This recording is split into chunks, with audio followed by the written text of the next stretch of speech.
What's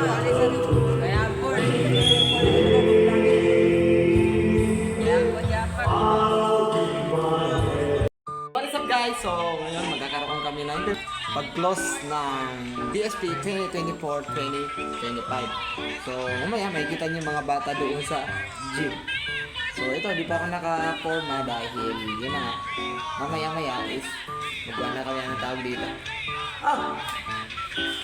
Ito nga pala ang mag-lead mamaya. Senior scout po yun siya. So yun, kita-kita lang tayo mga sa gym. So masaksihan, i-video ko yung mga manganap doon.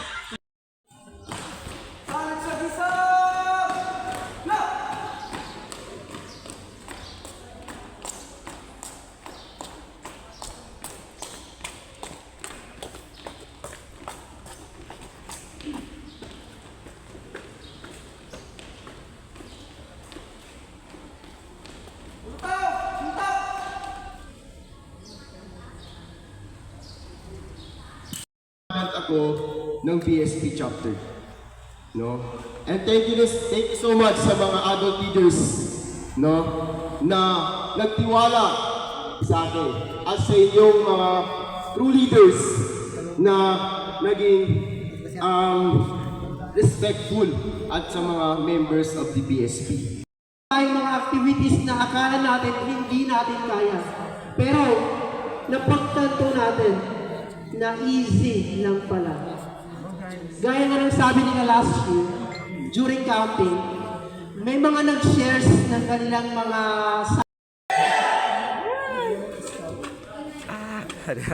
kaya unang-una po sa lahat ay nagpapasalamat po ako sa ating mga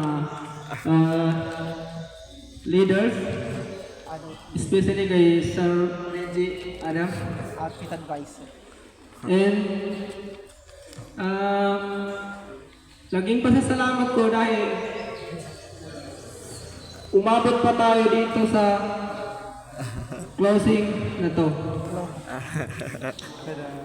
Dan At saka, laging pasasalamat ko rin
So yun, tapos na po yung last culminating BSP po namin.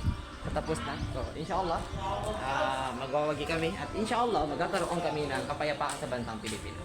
So yun na po. Kailangan ba? Sabi natin kagigita. Naway kami kabataan ng ating pakiramdam. Ayan. So gumawa pa rin kami ngayon guys. So hindi pa ako tapos. Ayan. So nag-shutdown naman ang aking ba. So ayan. Ano na balik? Oo nga pala si Atrap. Kilala mo siya yung grade 1 na kilala na nasa loob ng maskara.